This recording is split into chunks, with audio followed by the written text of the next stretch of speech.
దేవునికి స్తోత్రం. హల్లెలూయా. ఇది మీ అద్భుత సమయము అనే లైవ్ కార్యక్రమానికి మిమ్మల్ని అందరినీ ఈ సాయంత్రకాల సమయంలో ప్రేమపూర్వకంగా ఆహ్వానిస్తున్నామండి. చాలామంది చాలా కలలు కంటారు. నేను గొప్పవాడిగా ఉండాలి, నేను ఒక మంచి స్థానంలో ఉండాలి, నేను చక్కగా డబ్బు సంపాదించాలి, మంచి కారులో నేను తిరగాలి, మంచి బ్రాండెడ్ క్లోత్స్ నేను వేసుకోవాలి, నేను ఒక మంచి ఇంట్లో లగ్జూరియస్గా నేను ఉండాలి అని చాలా కలలు కంటుంటారు. మరి ఆ విధంగా కలలు కనడము, ఆశ పెట్టుకోవడము అనేది ఎంత మాత్రమూ తప్పు కాదు. అయితే కలలు కనడంతోనే మనము ఆగిపోకూడదు, కానీ ఆ కలలు సార్థకం చేసుకోవడానికి మనము ఆ కలల బయటికి మనం రావాలి. మంచం దిగి మనము నిలబడి మన యొక్క కళను సార్థకం చేసుకోవడానికి ఎటువంటి ప్రాక్టీస్ మనం చెయ్యాలో అది మనం చేసినప్పుడు దేవుని యొక్క సహాయంతో మనము ఆ కళలను రాబోయే కాలంలో నెరవేర్చుకోవచ్చు. హల్లెలూయా. దేవుని సహాయంతో మనము ఆ కళలను సార్థకం చేసుకోవచ్చు. ఇక్కడ సామెతల గ్రంథము 22వ అధ్యాయము 29వ వచనంలో ఒక మాట ఉంది, చూద్దాం రండి. సామెతలు 22:29. తన పనిలో నిపుణత గలవాణిని చూచితివా, అల్పులైన వారి ఎదుట కాదు, వాడు రాజుల ఎదుటనే నిలుచును. హల్లెలూయా. చూడండి, తన పనిలో నిపుణత గలవాణిని చూచితివా, అల్పులైన వారి ఎదుట కాదు, వాడు రాజుల ఎదుటనే నిలుచును. పనిలో ఎవరైతే నైపుణ్యం కలిగి ఉంటారో, పనిలో ఎవరైతే మరి ప్రావీణ్యం కలిగి ఉంటారో అటువంటి వారంట అలుపులైన వారి ఎదుట కాదు, రాజుల ఎదుట నిలబడతారు అని వాక్యము తెలియజేస్తుందండి. మీకు ఇచ్చినటువంటి పనిలో మీరు నైపుణ్యము సంపాదించుకోవాలి. దేవుడు ఒక్కొక్కరికి ఒక్కొక్క పనిని కేటాయిస్తాడు. ఒకరికి చక్కగా కార్పెంటర్ పని చేయగలుగుతారు, ఒకరు చక్కగా మంచి మంచి డిజైన్స్ వేయగలుగుతారు, ఒకరు చక్కగా టైలరింగ్ చేయగలిగినటువంటి నైపుణ్యతను కలిగి ఉంటారు, మరొకరు చక్కగా పాడగలుగుతారు, మరి కొంతమంది మంచి భాషా ప్రావీణ్యం ఉంటుంది, ఏ భాషనైనా సరే ఇట్టే నేర్చుకోగలుగుతారు, మరి కొంతమంది కంప్యూటర్ మీద నాలెడ్జ్ ఉంటుందండి. అంటే వాళ్ళు ఎలాంటి సాఫ్ట్వేర్ నాలెడ్జ్ అయినా సరే చక్కగా వాళ్ళు దాన్ని గ్రహించుకొని త్వరగా నేర్చుకునేటువంటి సామర్థ్యము ప్రభువు వారికి అనుగ్రహిస్తారు. అయితే కొంతమంది చేసేటువంటి పొరపాట్లు ఏమై ఉంటాయంటే, వారికి ఆ నైపుణ్యం ఉన్నప్పటికీ, వారికి ఆ తలాంతు ఉన్నప్పటికీ కూడా దాన్ని మెరుగులు దిద్దరు. ఇప్పుడు చూడండి, బంగారము మనము ఎంత మెరుగుదిద్దితే అంతగా అది మెరిసిపోతూ ఉంటుంది, దగదగా మెరుస్తుంది.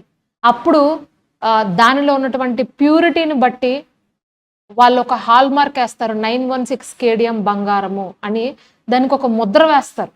ఎందుకంటే అది ప్యూరిటీలో చాలా బాగుంది, ఇంకా దీంట్లో ఎలాంటి కల్తీ లేదు అని ఒక హాల్ మార్క్ దానికి ఇవ్వబడుతుంది. అలా ఉన్నటువంటి బంగారమే వెళ్ళి మనము అక్కడ మార్కెట్లో పెట్టినటువంటి ధరకు మనం కొనుక్కుంటాం, అవునా అండి? అదే రీతిగా మనకు దేవుడిచ్చినటువంటి ఆ ఒక నైపుణ్యత ఏ పనిలో ఉందో ఆ పనిలో మనము కనుక మనము ఆరితేరినట్లయితే, నిపుణత సాధించినట్లయితే మనము ఒకానొక దినమున ఉన్నత స్థానంలోనికి వెళ్ళిపోతాము. మీరు ఉంటున్న స్థితిలో నుండి మీరు ఇప్పుడు ఈరోజు ఏమీ లేకపోవచ్చేమో మీ లైఫ్లో, ఈరోజు మీ పరిస్థితి బాగుండకపోవచ్చేమో, ఈరోజు మీకు ఆ నైపుణ్యత కలిగినప్పటికీ ఎవరూ మిమ్మల్ని గుర్తించకపోవచ్చేమో, కానీ మీరు ఎప్పుడైతే ఆ ఒక మీకున్నటువంటి పనిని మీరు మెరుగులు దిద్ది దాంట్లో మీరు సామర్థ్యాన్ని పొందుకుంటారో అప్పుడు ఉన్నత స్థానంలోనికి మీరు వెళ్తారంట. హల్లెలూయా. యోసేపు కలలు కనే విషయంలో చాలా గొప్ప వ్యక్తి అండి. అతను కలలు కంటాడు, కలలకు భావాన్ని చెప్తాడు. అంత గొప్ప అభిషేకము దేవాది దేవుడు యోసేపుకు అనుగ్రహించారు. అయితే ఒకానొక రోజు ఆ ఐగుప్తులో ఉన్నటువంటి ఫరో రాజుకు కల వస్తుందంట. ఏంట కల అంటే, ఆ ఒక్క ఐగుప్తు దేశంలో కొద్ది సంవత్సరాల్లో భయంకరమైనటువంటి కరువు రాబోతుంది. మరి ఆ కరువు గురించినటువంటి ఒక సూచనగా ఫరో రాజుకు దేవాది దేవుడు ఒక కలను చూపిస్తాడు. అయితే ఈ ఫరో రాజు ఏం చేస్తాడంటే, తన యొక్క కల భావాన్ని ఎవ్వరు చెప్పలేకపోతారు. తనకు వచ్చినటువంటి కలను వివరించినప్పుడు ఎవ్వరు చెప్పలేకపోతారండి. చెప్పలేకపోయినప్పుడు వెంటనే మరి అక్కడ ఉన్నటువంటి కొంతమంది వ్యక్తులు, యూదుడు అయినటువంటి ఒక వ్యక్తి ఉన్నాడు. అతను ఈ కలల భావాన్ని చెప్పటంలో చాలా మరి నిపుణుడు, మంచి తెలివి కలిగిన వాడు, జ్ఞానం కలిగిన వాడు. దేవుని ఆత్మ అతని యందు ఉన్నది. కాబట్టి అతన్ని పిలిపించమంటారా అని అన్నప్పుడు, పిలిపించండి అని చెప్తాడు. అయితే యోసేపు పాపం చెరసాల్లో ఉంటాడు అప్పటికి. తను చెయ్యని నేరానికి చెరసాల్లో వేస్తారు. కానీ దేవుని యొక్క ప్రణాళిక చూడండి ఎంత గొప్పగా ఉందో. తాను ఆ ఒక్క చెరసాల్లో నుండి రాజు ద్వారా పిలిపించబడతాడు. ఎక్కడికి? ఫరో యొక్క రాజగృహంలోనికి. పిలిపించబడిన తర్వాత తన యొక్క కళ గురించి మొత్తము వివరిస్తాడు ఫరో రాజు. నాకు ఇలా వచ్చింది, ఫలానా వచ్చింది, ఫలానా వచ్చిందని. అయితే యోసేపు కొద్ది క్షణములు ఆగి దేవుని వద్ద ప్రార్థించి అడిగి ఆ ఒక కళ భావాన్నంతా చెప్తాడు. చెప్పడం మాత్రమే కాదు, ఆ ఒక కళలో జరిగేటువంటి ఆ కరువుకి తీసుకోవాల్సినటువంటి రెమెడీస్, దానికి కావలసినటువంటి సొల్యూషన్ కూడా యోసేపు మరి ఫరో రాజుకి ఇవ్వడం జరుగుతుంది. ఇంకా ఫరో రాజు ఫిదా అయిపోతాడు. కళ భావం ఒకటి చెప్తే చాలే అనుకున్నాను. కళకి సంబంధించి ఆ కరువు రాబోతున్నటువంటి కరువుకు ఎలాంటి రెమెడీస్ చేస్తే మనము దీని నుండి తప్పించుకోవచ్చు, ఎలా ఉంటే మనము అనేక దేశముల వారికి ఆదర్శంగా నిలబడగలుగుతాము అనే ఒక చక్కటి ఆలోచన కూడా యోసేపు చెప్పాడు. కాబట్టి ఇప్పుడు యోసేపుని మనము అధికారిగా చేద్దాము అని అనుకున్నాడండి. చూడండి ఒక్కసారి ఆ మాటలు మనం ధ్యానం చేసుకుందాము. ఆదికాండము 41వ అధ్యాయము, ఆదికాండం 41వ అధ్యాయము 38, 39 వచనాలండి. అతడు తన సేవకులను పిలిచి, ఇతని వలె దేవుని ఆత్మ గల మనుష్యుణ్ణి కనుగొనగలమా అని అనను. మరియు ఫరో, దేవుడు ఇదంతయు నీకు తెలియపరచను గనక నీ వలె వివేక జ్ఞానం గలవారు ఎవరునూ లేరు. అదే రీతిగా 42, 43 వచనాలండి. మరియు ఫరో తన చేతిన ఉన్న తన ఉంగరము తీసి యోసేపు చేతిన పెట్టి సన్నపు నారబట్టలు అతనికి తొడిగించి అతని మెడకు బంగారపు గొలుసు వేసి తన 2వ రథము మీద అతన్ని ఎక్కించెను. అప్పుడు వందనము చేయుడి అని అతని ముందర జనులు కేకలు వేసిరి. అట్లు ఐగుప్తు దేశం అంతటి మీద అతనిని నియమించెను. హల్లెలూయా. చూడండి ఎంత గొప్ప భాగ్యము యోసేపుకి వచ్చిందో. అతను కేవలము కళ భావాన్ని మాత్రము చెప్పడం మాత్రమే కాదండి, అక్కడ జరుగుతున్నటువంటి ఆ కరువుకి ఏం చెయ్యాలో ఆ రెమెడీ కూడా యోసేపు చెప్పాడంట రాజుకి. అప్పుడు ఆ యోసేపు అంటాడు, ఈ యొక్క కార్యములన్నీ చేయుటకు మీరు ఒక వ్యక్తిని నియమించుకోండి అని అన్నప్పుడు, ఆ మాట అన్నప్పుడు వెంటనే రాజు ఈ మాట అంటాడండి, ఫరో రాజు, నీలాంటి జ్ఞానం కలిగిన వారు నాకు ఇంక ఎక్కడ దొరుకుతారు? నీ వంటి దేవుని ఆత్మ కలిగిన వాడు, పనిలో నిపుణత కలిగిన వారు, ఆ ఒక టాలెంట్ ఉన్నవారు నాకు ఇంకెక్కడ ఉంటారు? నీవే ఆ ఒక్క పని చెయ్యాలి అని చెప్పి రాజు ఒక్క ఉంగరము, ఫరో చేతిలో ఉన్నటువంటి ఉంగరం తీసి యోసేపుకి ఇచ్చాడంట. అదే రీతిగా సన్నని నారబట్టలు అతనికి వేశాడంట. అదే రీతిగా అతని మెడకు బంగారు గొలుసేశాడంట. అతని యొక్క రథం మీద అతన్ని ఎక్కించి ఊరంతా తిప్పి అతనికి వందనం చేయండి అని చెప్పి ఐగుప్తు దేశం అంతటి మీద అతనిని అధికారిగా నియమించాడంట. హల్లెలూయా. చూడండి, ఒకానొక సమయంలో యోసేపు ఎలా ఐగుప్తులోకి ప్రవేశించాడు తెలుసా అండి? ఒక దాసుడుగా వచ్చాడు. ఇనప గొలుసులు అతనికి వేసి చెరసాల్లోకి తీసుకెళ్లారు. ఇనుప గొలుసులు ఒకానొక టైంలో యోసేపు యొక్క డేస్ అలాగున్నాయండి, ఆ యొక్క రోజులు అలాగున్నాయి. ఇనప గొలుసులేసి అతన్ని పట్టుకెళ్లారు లోపలికి. కానీ ఇప్పుడు ఇనప గొలుసులు దేవుడు తీయించి ఏమేయించాడు? బంగారు గొలుసులు వేయించాడంట. మరి బంగారపు ఉంగరం పెట్టించాడంట. సన్నపు నారబట్టలు తొడిగించాడంట. మరి రథం మీద ఎక్కించి ఊరంతా తిప్పి ఇతడే ఐగుప్తు దేశానికి రాబోయే కాబోయే ప్రధాని అని మొత్తం ఊరంతా తిప్పించి జనాల చేత వందనాలు చెప్పించాడంట ఫరో రాజు. హల్లెలూయా. చూడండి, తన యొక్క నైపుణ్యత, తన యొక్క జ్ఞానము, తన యొక్క ప్రావీణ్యత, ఆ యొక్క ప్రావీణ్యతను బట్టి యోసేపు ఫరో ఎదుట నిలబడగలిగాడు. అందుకే సామెతల గ్రంథంలో రాయబడింది, తన పనిలో నిపుణత కలిగిన వాడిని నువ్వు చూచితవా, అతడు అలుపుల ఎదుట కాదు రాజుల ఎదుట నిలబడతాడు. రాజు దగ్గరికి తీసుకొచ్చారండి యోసేపుని. రాజు దగ్గర నిలబెట్టి ఆయన గురించి ప్రశంసించడం జరుగుతుంది. ఆయన గురించి గొప్పగా చెప్పడం జరుగుతుంది. ఒకానొక సమయంలో అతని జీవితము దాసుడుగా ప్రారంభించబడింది, అల్పుడుగా ప్రారంభించబడింది. కానీ ఆయన ఎక్కడా కూడా అలసిపోలా, సొలసిపోలా. దేవుడు నన్ను హెచ్చించేంత వరకు కూడా నేను దేవునితో సహవాసాన్ని మానను అని అనుకున్నాడండి. దేవుడు ఆయన్ని హెచ్చించాడు ఒకానొక దినమున. ఏ రాజు అయితే, ఎవరైతే ఆయన్ని చెరసాల్లోకి తోసేశారో మళ్ళా వాళ్ళ ద్వారానే ఆయన గొప్ప అధికారిగా మార్చే విధంగా దేవుడు ఆయన్ని హెచ్చించాడు. అదే రీతిగా దావీదు గురించి కూడా మనము చెప్పుకోవచ్చండి. దావీదు గురించి రాయబడి ఉంటుంది సమూయేలు గ్రంథంలో. అతడు చమత్కారంగా సితార వాయించగలిగినటువంటి నేర్పరంట. అతను చమత్కారంగా సితారాన్ని వాయిస్తాడంట.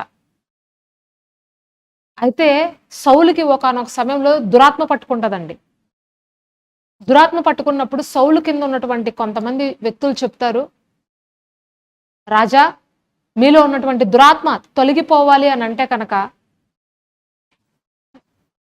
ఎవరైనా చమత్కారంగా సితార వాయిస్తే మీలో ఉన్నటువంటి దురాత్మలు వెళ్ళిపోతాయి అని చెప్పినప్పుడు సౌలు రాజు చెప్తాడు, అయితే తీసుకురండి, ఎవరు అలా వాయించగలరో ఎంక్వైరీ చేయండి అని చెప్పినప్పుడు మరి ఆయన కింద ఉన్నటువంటి వ్యక్తులు వెళ్ళి వారిని గురించి పరిశీలించినప్పుడు యెష్షై కుమారుడైనటువంటి దావీదు ఆ సితార చమత్కారంగా వాయించగలిగినటువంటి విషయములో నైపుణ్యత కలిగిన వాడు అని వాళ్ళు ఎంక్వైరీ చేసి తెలుసుకొని సౌలు దగ్గరికి వచ్చి చెప్పినప్పుడు సౌలు వెంటనే యెష్షై దగ్గరికి వాళ్ళని పంపించేస్తాడు, తీసుకెళ్ళి అతను నా దగ్గరికి తీసుకురండి అని. ఒకసారి ఆ మాట కూడా మనం చూద్దాం రండి. సమూయేలు మొదటి గ్రంథము 16వ అధ్యాయము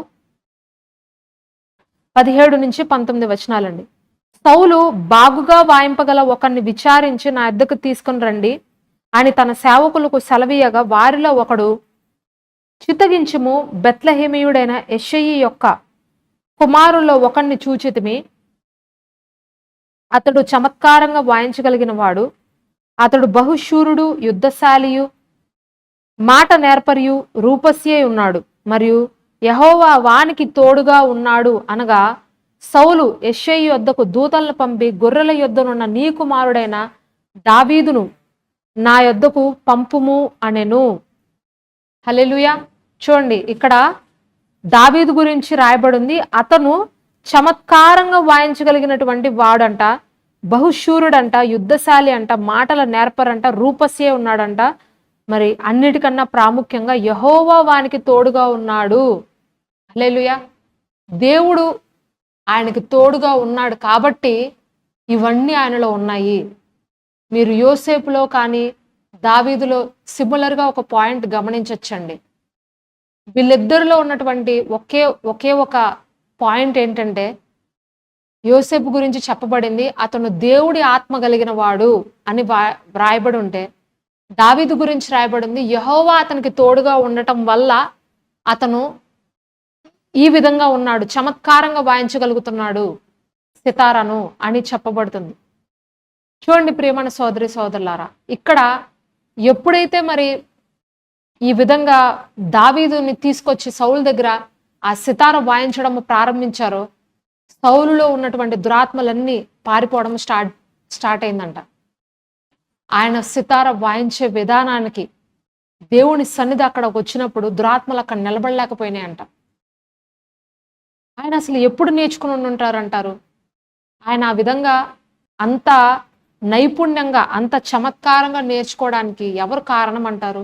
ఆయన అడవిలోకెళ్ళి గొర్రెలు కాసుకుంటూ, 4 పాటలు పాడుకుంటూ దేవుడికి గానములు చేసుకుంటూ, ఆ సితార వాయిస్తూ, అక్కడే అరణ్యంలోనే నేర్చుకున్నాడు. ఎవరు ఆయనకి నేర్పల.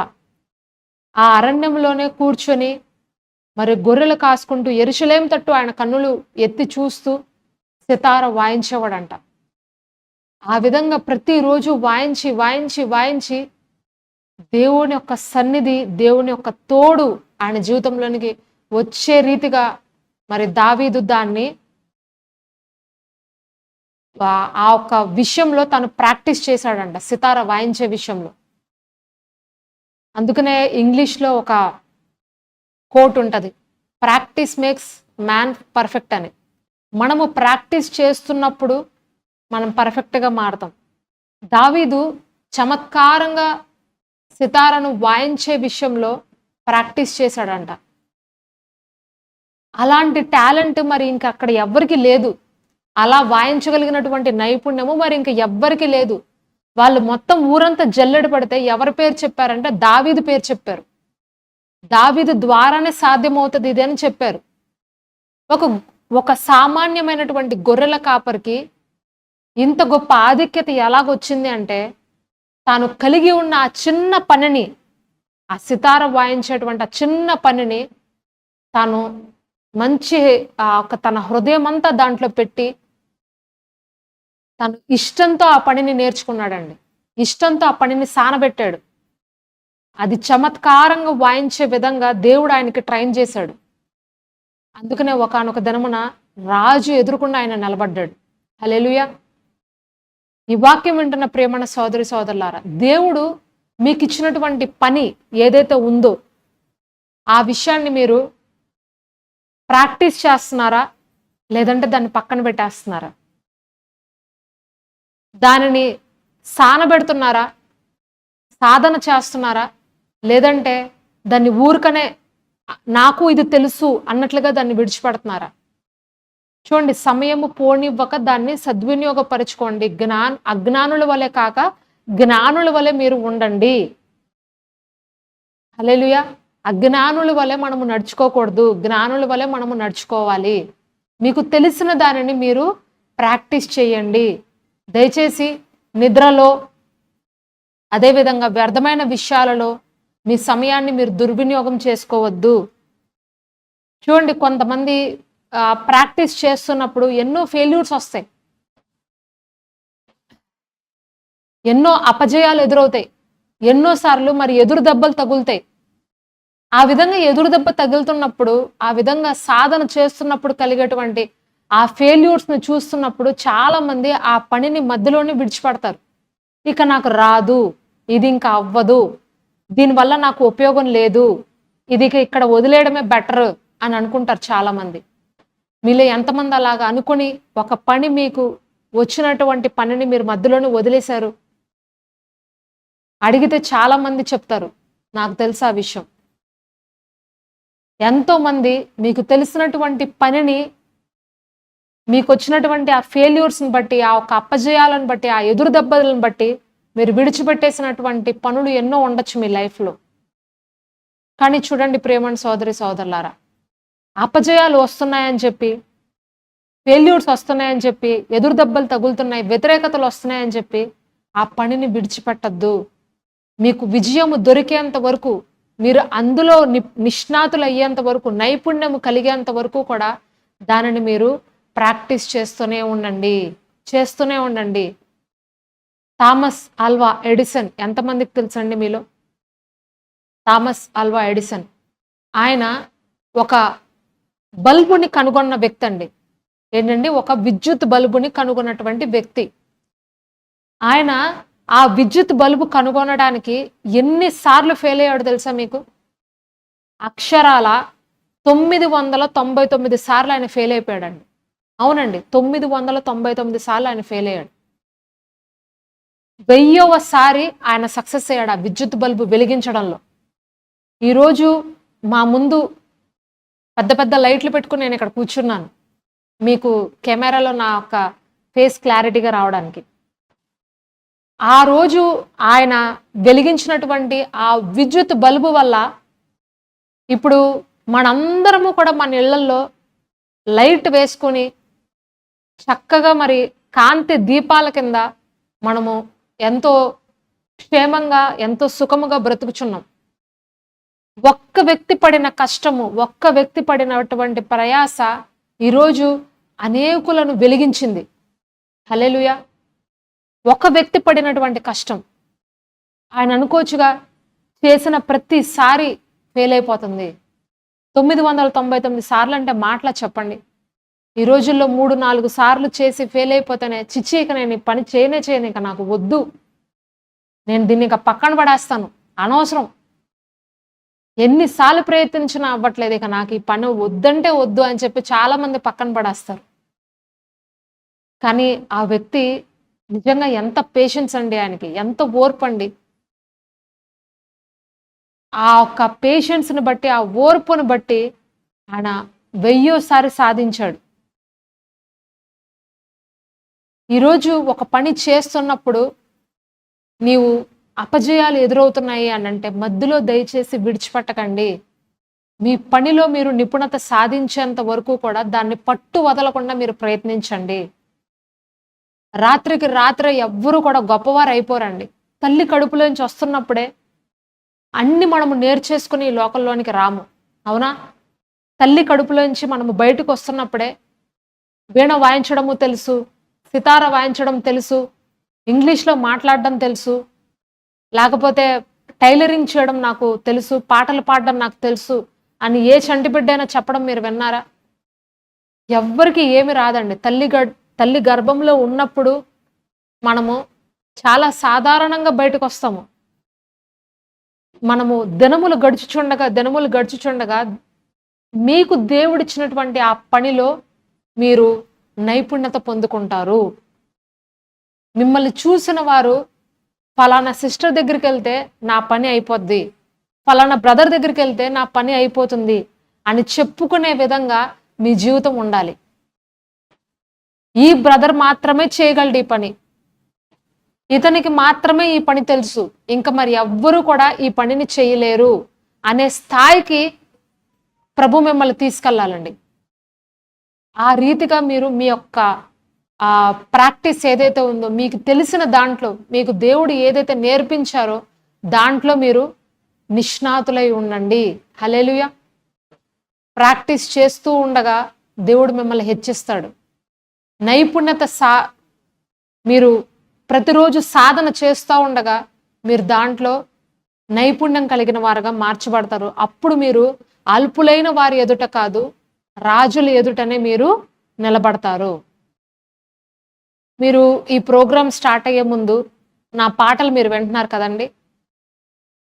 నేను పాడిన కొన్ని పాటలు మీకు ప్లే చేయబడుతున్నాయి ఈ ప్రోగ్రాం స్టార్ట్ అయ్యే ముందు. మీకు ఒక నిజం చెప్తానండి, నాకు సంగీతంలో 1% కూడా నాలెడ్జ్ లేదండి. 1% కూడా నాకు నాలెడ్జ్ లేదు సంగీతంలో. కీబోర్డ్లో కూడా నాకు నాలెడ్జ్ లేదు, మ్యూజికల్ ఇన్స్ట్రుమెంట్స్లో కూడా నాకు నాలెడ్జ్ లేదు. అయితే మరి ఆ పాటలు అవి రాసి పాడింది నేనేనండి. మ్యూజిక్ వేరే బ్రదర్ మాకు ఇచ్చారు, కానీ ఆ పాట రాయడము, దానికి ట్యూన్ చేయడము, ఆ పాట పాడినది, ఆ 3 పాత్రలు పోషించింది నేనే. దేవుని యొక్క మహాకృపను బట్టి ఆ కృపను ప్రభువు నాకు అనుగ్రహించారు. దేవునికే మహిమ ఘనత చెల్లును గాక. నేను ఎందుకు ఈ మాట చెప్తున్నానంటే, నాకు పాటలు పాడడం అన్నా, పాటలు రాయడం అన్నా చాలా ఇష్టం అండి. ఎంత ఇష్టం అంటే ప్రతిరోజు నా మనసులో అదే ఆలోచన నాకు వస్తూ ఉండేది. పాటలు, నేను అనేకమైన పాటలు పాడుతున్నాను, నేను కూడా ఒక పాట రాస్తే ఎలాగుంటది అనే ఆలోచన నాకు వచ్చింది ఒకరోజు. అయితే నా నా నా హృదయంలో ఉన్నటువంటి ఒక లోపం ఏంటంటే, నా మనసులో వచ్చినటువంటి ఒక లోపము, నాకు సంగీతంలో కొంచెం కూడా నాలెడ్జ్ లేదు, ఆ మ్యూజికల్ ఇన్స్ట్రుమెంట్స్లో కొంచెం కూడా నాలెడ్జ్ లేదు. ఇంకా నన్ను నేనే కించపరుచుకుంటూ అన్న మాట ఏంటో తెలుసా? అసలు నా గొంతే బాగోదు. అవునండి. నా గొంతే బాగోదు. నేను పాట పాడితే అసలు ఎవ్వరు వినరు అనే ఫీలింగ్‌లో నేనున్నానండి ఒకానొక టైంలో. నిజంగా అండి. ఆ పాట పాడుతున్నప్పుడు గూడా నేను అలా అనుకునే పాడిన పాడిన క్షణాలవన్నీ. నేను పాట పాడితే ఎవ్వరు వినరు. నా గొంతు అసలు బాగోదు. మైక్‌లో నా వాయిస్ అనేది అస్సలు బాగోదు అని అనుకునే పాడాను నేను. ఆ పాటలు పాడుతున్నప్పుడు పడిన పాటలన్నీ ఇన్ని కాదులెండి. అయితే ఒకరోజు నేను మా మందిరంకెళ్ళాను. చర్చ్‌లో కూర్చున్నాను. శుక్రవారం ఉపవాస ప్రార్థనలో. మా దైవజనులు ఇక ఆఖరి ప్రార్థన వస్తున్నప్పుడు మా దైవజనులన్నారు, "మీలో పాటలు రాయాలి అనే ఆశ కలిగిన వారు మీ కుడి చేతిని పైకెత్తండి. మీ చేతిని నేను చూడట్లేదు గానీ దేవుడు చూస్తున్నాడు. ఇప్పుడు అలా పాటలు రాయాలి అని అనుకునే వారి కొరకు నేను ప్రార్థన చేయబోతున్నాను" అని అన్నారండి. వెంటనే నేను మరో మ మరొక ఆలోచన లేకుండా నా చెయ్యి పైకెత్తాను. పైకెత్తి మా పాస్టర్ గారు ప్రార్థన చేస్తుంటే ఆయనతో కలిసి విశ్వాసంతో నేను ఏకీభవించాను. ప్రార్థన అయిపోయింది. ఇంటికెళ్ళిపోయాము. మరి మరుసటి ఉదయం నుండి నాలో ఒక గొప్ప మార్పు కలిగిందండి. అదేంటంటే నేను వంట చేసుకుంటున్నా, నేను ఇల్లు ఊడ్చుకుంటున్నా, నేను పాత్రలు కడుక్కుంటున్నా, నా నా కుమారుడి పనులు చేసుకుంటున్నా. ఏం చేస్తున్నా సరే నా మనసులో, నా నోట్లో కొన్ని ట్యూన్స్ వచ్చేస్తున్నాయి వాటంతట అవే. అసలు నేను ఎంత ఆపుకుందాము అని అనుకున్నా సరే అవి ఆగట్లేదండి. ఏవో ట్యూన్స్ వచ్చేస్తున్నాయి నా నోట్లో. కొత్త కొత్త పాటలొస్తున్నాయి. అవి ఎప్పుడు నేను పాడే పాటలు కాదు. కొత్త పాటలు నాకు అర్థమవుతుంది. అయితే కొంతసేపటికి నాకు అర్థమైందేంటంటే, నిన్న రాత్రి చేసినటువంటి ప్రార్థనలు దేవుడు విన్నట్టున్నాడు. అందుకే నాకు నా ఆశను ఆయన చూసి నాకు కొత్త పాటలు ఇస్తున్నట్టున్నారని చాలా సంతోషంగా నేను ఆ పాటలన్నీ నా నోట్లోకొస్తున్నటువంటి పాటలన్నీ పాడుకోవడం స్టార్ట్ చేశాను. అయితే పరిశుద్ధాత్మ దేవుడు నాతో మాట్లాడుతున్నారు. "నువ్వు పాడుకోవడం కాదు, ఒక బుక్కులో అవన్నీ రాయి. రాసి ఒక ఫోన్ తీసుకొని దాంట్లో నువ్వు రికార్డ్ చెయి. నువ్వు పాడే పాటలన్నీ రికార్డ్ చెయి" అనన్నారు. అంటే వెంటనే నేను ఒక బుక్ తీసుకొని ఆ పాటలన్నీ రాయడము, నాకు ఏ పాట వస్తే మనసులో ఆ పాటంతా రికార్డ్ చేయడము స్టార్ట్ చేశానండి. అయితే కొన్ని పాటలు నేను స్టార్టింగ్‌లో రాసిన పాటలు అసలు నాకు నచ్చనే లేదు. ఏంటో పాడుతున్నాను, ఏదో వస్తుంది. నాకేం అర్థం కావట్లేదు. అది నాకసలు సంగీతం తెలిస్తే కదా! అది కరెక్ట్‌గా ఉందో, ట్యూన్‌లో ఉందో లేదో తెలియడానికి. నాకేమి తెలీదు. ఏదో నేను పాడుతున్నాను, ట్రై చేస్తున్నాను అంతే. అయితే కొద్ది రోజులు నేను అలాగే ప్రయత్నించగా ఒకానొక ఒకానొక దినమున ఇప్పుడు మీరు 'ఎలా ఉండగలను' అనే సాంగ్ విన్నారా అండి? ఎలా ఉండగలను నీ ప్రేమ లేనిచో ఎలా ఉండగలను నీ కృప లేనిచో అనే పాట మీరు వింటున్నారు కదండీ! అది నేను సేవకొచ్చిన తర్వాత రాసినటువంటి పాటండి. ఆ ముందు చాలా పాటలు నేను రాసాను గానీ, నాకు ఏది పెద్దగా నచ్చలేదు. అర్థవంతంగా ఉన్నట్లు, ట్యూన్‌లో ఉన్నట్టు నాకేం అనిపియలేదు. కానీ ఆ పాట నేను రాసుకొని నేను పాడుకుంటున్నప్పుడు నా భర్తకి నేనది వినిపించినప్పుడు చాలా బాగుంది అని చెప్పారు. అది నేనట్లా రికార్డ్ చేసుకున్నా. ఆ విధంగా తర్వాత నుంచి ఒక్కొక్క పాట పరిశుద్ధాత్మ దేవుడు నాకివ్వడం ప్రారంభించారు. అలా ఆ విధంగా ఆ పాటలన్నీ రాసుకొని పెట్టుకున్నాను.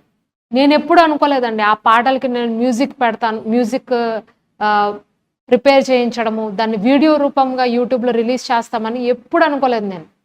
అది కేవలం నా వరకే, నా గృహ ప్రార్థనల వరకే, నా కుటుంబ ప్రార్థనల వరకే అని అనుకున్నాను కానీ, అది బయటికి వెళ్ళిపోద్దని నేనెప్పుడు అనుకోలేదు. నిజంగా చెప్తున్నానండి దైవ సన్నిధిలో.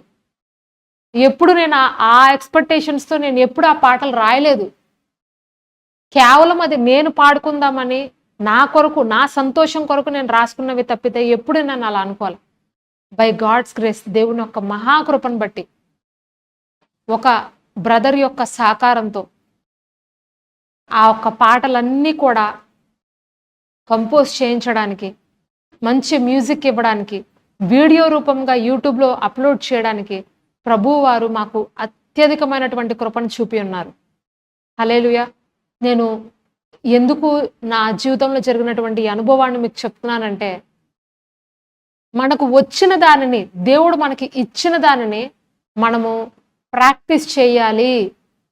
ఈరోజు పాటలు రాసే టాలెంట్ మీకు ఉందనుకోండి, ఆ ఒక్క టాలెంట్ని మీరు కప్పిపెట్టకూడదు. ఆ ఒక్క టాలెంట్ని మీరు మూసేయకూడదు. దానిని మీరు సాధన చేస్తూనే ఉండాలి రోజు. మీరు ఒక నీళ్లు ఉన్న గుంట చూసారనుకోండి, అందులో నీళ్లు పోస్తే కనుక అవి కొద్ది రోజులు పోయిన తర్వాత, ఒక 10 రోజులు పోయిన తర్వాత వెళ్ళి చూసారనుకోండి, దాంట్లో కొన్ని జెమ్స్ వస్తాయి.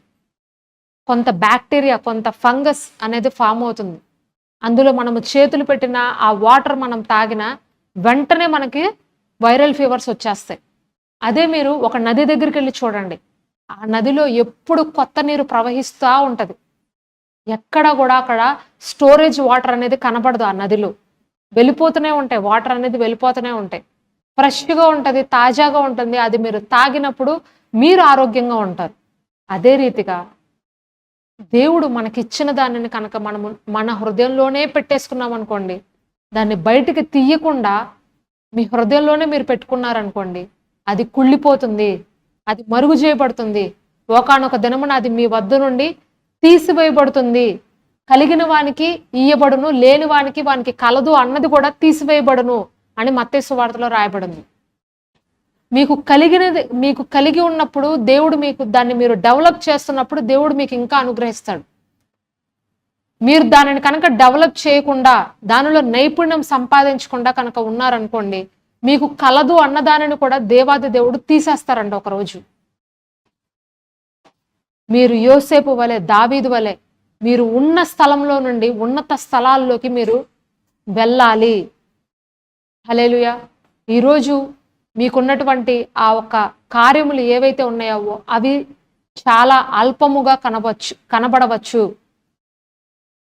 మీ కార్యములన్నీ మీకు అల్పంగా కనబడుతున్నాయేమో.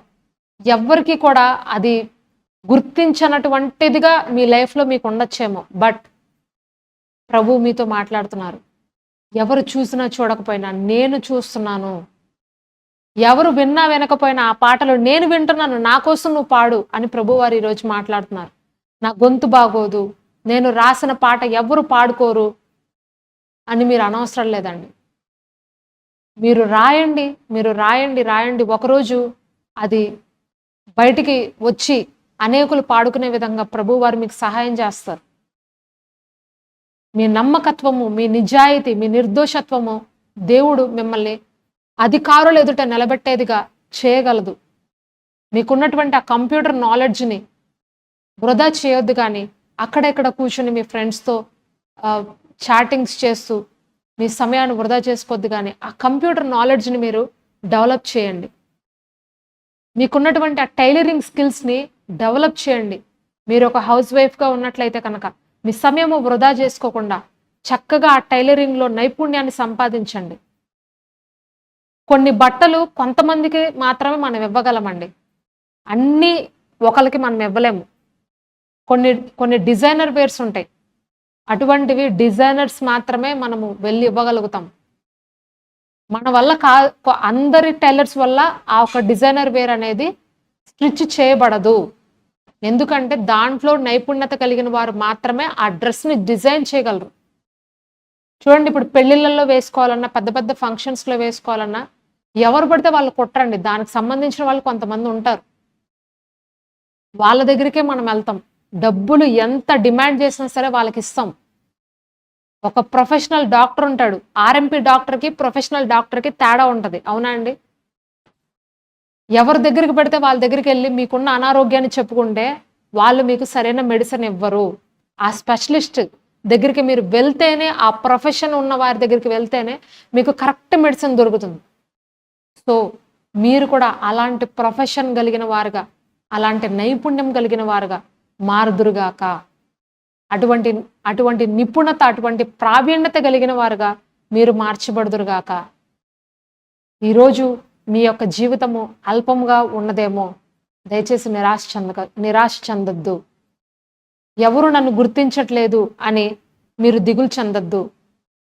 ఎవరు మిమ్మల్ని చూసినా చూడకపోయినా ప్రభు మిమ్మల్ని చూస్తున్నారండి. దేవుని కొరకు మీరు కష్టపడండి. దేవుని కొరకు ఒక మంచి సాక్షిగా మీరు ఉండండి. ఆయన కొరకు మీరు జీవించినప్పుడు దేవుని యొక్క సహాయంతో మీరు చేస్తున్నటువంటి పనులు ఏవైతే ఉన్నాయో అవి ఒకానొక దినమున ఉన్నత స్థలంలోకి వెళ్ళిపోతుంది. ఉన్నత స్థానంలోనికి మిమ్మల్ని తీసుకెళ్తాయి. హల్లెలూయా. మనుషుల మెప్పు కోసము, మనుషుల యొక్క గొప్పల కోసము మీ యొక్క సంతోషాన్ని మీరు పోగొట్టుకోకండి. దేవుని సహాయంతో వెళ్ళండి. అందుకే సామెతల గ్రంథంలో రాయబడి ఉంటుంది, నరుల కష్టం వల్ల ఆశీర్వాదం రాదు కానీ యెహోవా ఆశీర్వాదము ఐశ్వర్యం ఇచ్చును అని వాక్యం రాయబడింది. దేవుని ఆశీర్వాదం నీ జీవితంలో ఉన్నప్పుడు నీ కష్టానికి గుర్తింపు వస్తుంది. నీ అంతటా నువ్వు ప్రయాసపడినా, నీ అంతటా నువ్వు కష్టపడినా అది టైం ప్రాసెస్ అనేది ఎక్కువ అయిపోద్ది. కానీ దేవుడి సహాయంతో నువ్వు కనుక తీసుకున్నప్పుడు, ఆయన సన్నిధి తోడుకుని నువ్వు వెళ్తున్నప్పుడు ప్రతి పనిలో అక్కడ నువ్వు నైపుణ్యాన్ని సంపాదిస్తావు. ఎక్కడ నేను నిలబెట్టాలో అనేది దేవుడు చూసుకుంటాడు. కనుక నాకు అవకాశాలు రావట్లేదు, నేను ఫెయిల్ అయిపోతున్నాను, నేను వెనక్కి వెళ్ళిపోతున్నాను అని మీరు దిగులు చెందద్దు. కానీ మీరు చేసేది చేస్తూ ఉండండి, మీ ప్రయత్నాలు మీరు చేస్తూ ఉండండి. ఒకానొక దినమున దేవుడు మిమ్మల్ని అనేకులు ఎదుట వెలిగిస్తాడు. ఒక దీపము కాంతినివ్వకుండా ఎలాగ ఉండదో, క్రీస్తులో వెలుగుతున్న నువ్వు కూడా ప్రకాశించకుండా ఒకరోజు ఉండలేవు. దీపము చీకట్లో పెట్టినా ఆ చీకటిని చంపి వెలుగునిస్తుంది.